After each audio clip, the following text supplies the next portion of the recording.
हमारा मस्तिष्क एक मेमोरी चिप की तरह है, जिसके डाटा स्टोर करने की क्षमता असीमित है। इसके बावजूद जब हम कुछ पढ़ते हैं, तो याद क्यों नहीं रख पाते? मुद्दा केवल विद्यार्थियों का नहीं है, यह हर उम्र का सच है।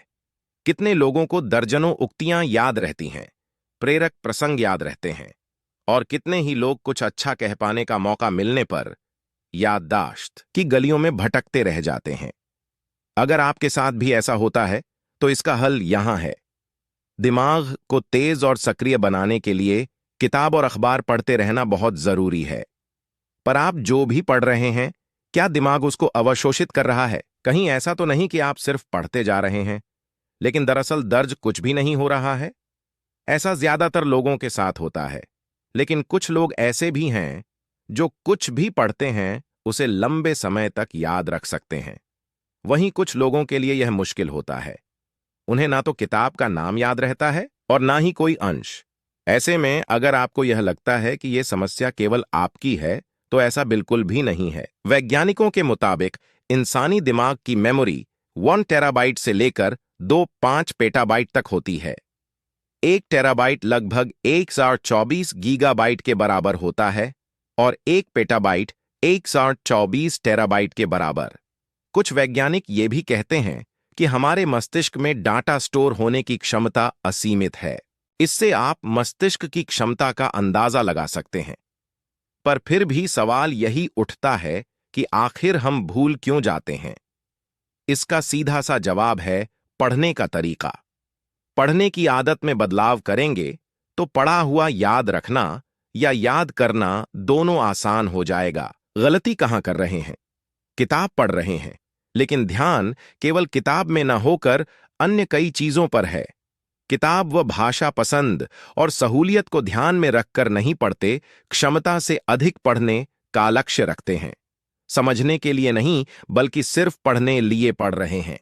जिन शब्दों का अर्थ नहीं जानते, उन्हें जानने की कोशिश नहीं करते, बल्कि नजरअंदाज करते। 2 तरीके होते हैं पढ़ने के, एक्टिव और पैसिव रीडिंग, यानी कि सक्रिय और निष्क्रिय तरीके से पढ़ने। इसे ऐसे समझें, किसी विषय को ध्यान से पढ़ते हैं, पर जब कोई शब्द या पंक्ति समझ नहीं आती, तो उसे दोबारा पढ़कर समझने की कोशिश करते हैं। इस तरह बार बार दोहराने से याद रखने की क्षमता बढ़ती है। जैसे कि बच्चे जब पाठ याद करते हैं, तो वे एक्टिव रीडिंग का इस्तेमाल करते हैं। एक प्रकार से रिवीजन एक्टिव रीडिंग का ही हिस्सा है। जब किसी किताब या विषय को महज एक नजर डालते हुए पढ़ते हैं, तो उसे निष्क्रिय अध्ययन कहते हैं, यानी कि बारीकी से नहीं पढ़ते और जो शब्द या पंक्तियां समझ नहीं आती, उन्हें छोड़कर आगे बढ़ जाते हैं। केवल किताब का विषय जानना ही काफी समझते हैं। यही वजह है कि पढ़ा हुआ याद नहीं रख पाते। पढ़ने का तरीका बदलें और याद रखें, किताब के साथ कलम भी रखें। जब कोई किताब पढ़े तो एक हाथ में पेंसिल भी रखें। पढ़ते वक्त जिस पंक्ति या शब्द में संदेह लगे या समझ में ना आए, तो उसके नीचे पेंसिल से रेखा खींच दें और उसका अर्थ समझें। अगर शब्द है तो उसे पेन से कॉपी पर लिखें, उसका अर्थ दे समझें। अगर शब्द है तो उसे पेन से कॉपी पर लिखें, उसका अर्थ देखें और लिखें। लिखने से उस शब्द का अर्थ बेहतर तरीके से याद रख सकेंगे। यदि जानकारी पढ़ाने के लिए इतिहास, विज्ञान या सामान्य ज्ञान की किताब पढ़ रहे हैं, तो उसमें से जरूरी जानकारियां अवश्य कॉपी में लिख लें।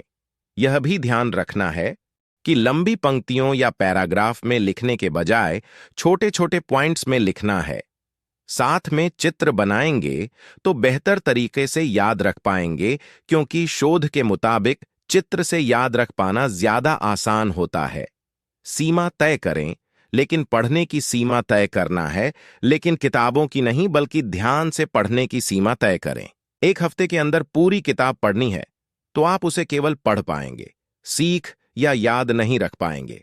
इसके बजाय रोज 5 या 7 पन्ने या भाग पढ़ेंगे तो ध्यान से पढ़ेंगे। पढ़ने की कोई जल्दी नहीं है, इसलिए हर पंक्ति और शब्द को ध्यान से पढ़ें और समझें, तभी उसे याद रखने में आसानी होगी। जो पढ़ा है उसे दूसरों को बताएं। प्रसिद्ध अमेरिकी भौतिक वैज्ञानिक रिचर्ड फाइनमैन भी मानते हैं कि यदि किसी भी विषय को याद रखने का सबसे कारगर जरिया है, तो वो है चर्चा। आप जो किताब पढ़ रहे हैं उसका एक पाठ पढ़े और उस पर चर्चा करें, उसके बारे में दूसरों को बताएं। आपने जो समझा है या जो जानकारी हासिल की है, किताब पढ़ते वक्त हम यही करते हैं। इससे ध्यान भटकता है और जो पढ़ा है वह याद नहीं रहता। शोध के मुताबिक यदि एक समय में एक ही कार्य पर 100% ध्यान केंद्रित किया जाए तो स्मरण शक्ति बढ़ती है और याद करने में आसानी होती है। अगर आप किताब पढ़ रहे हैं तो केवल किताब ही पढ़िए और ऐसे समय पढ़िए जब सभी कार्य पूरे हो चुके हों, बीच में उठने की गुंजाइश ना रहे। ध्यान केवल किताब पर रखें। मोबाइल ध्यान भटकने का सबसे बड़ा कारण है और यही वजह है कि जब किताब पढ़ते हैं तो ध्यान लगाकर नहीं पढ़ पाते। जब मोबाइल की रिंग या नोटिफिकेशन आता है तो पूरा ध्यान उस पर चला जाता है। ऐसे में कितने मिनट और घंटे इस पर बिता देते हैं पता भी नहीं चलता। इसलिए किताब पढ़ते वक्त मोबाइल, लैपटॉप या कोई ऐसी वस्तु जो ध्यान भटकने का कारण बने, उन्हें दूर रखें या साइलेंट पर कर दें। रुचि को ध्यान में रखें। आप किसी भी पठन सामग्री को चुनते समय अगर अपनी रुचि का ध्यान नहीं रखते तो ना तो पढ़ने में मन लगेगा और ना ही कुछ याद रहेगा। किसी की सलाह पर पुस्तक चुनते समय भी अपनी रुचि को ही सर्वोपरि मानें। किताब के भी उन्हीं अंशों को रेखांकित करें जो रुचिकर लगते हैं ताकि दोबारा देखते समय भी याद करना आसान हो। अगर कोई किताब पढ़ रहे हैं लेकिन दिलचस्प नहीं लग रही है तो उसे वहीं छोड़ दें। उस पर समय जाया करने से बेहतर है कि दूसरी किताब पर समय का उपयोग करें। याद कीजिए, बचपन के सबक। आपको अपने स्कूल में पढ़ी कितनी ही कहानियां, कविताएं या विज्ञान की बातें याद रहती हैं, लेकिन पिछले हफ्ते अखबार में पढ़ा लेख भूल जाते हैं। क्यों? क्योंकि तब पढ़ने का मकसद हुआ करता था याद रखना। लेकिन इससे भी आगे एक मोड़ है। एक रोचक प्रयोग के जरिए समझते हैं। हम क्या, क्यों और कैसे याद रखते हैं, इस पर एक अध्ययन किया गया। एक ही तरह की पाठ्य सामग्री 2 समूहों को दी गई। एक से कहा गया कि इसे पढ़ने के बाद आपकी एक परीक्षा ली जाएगी।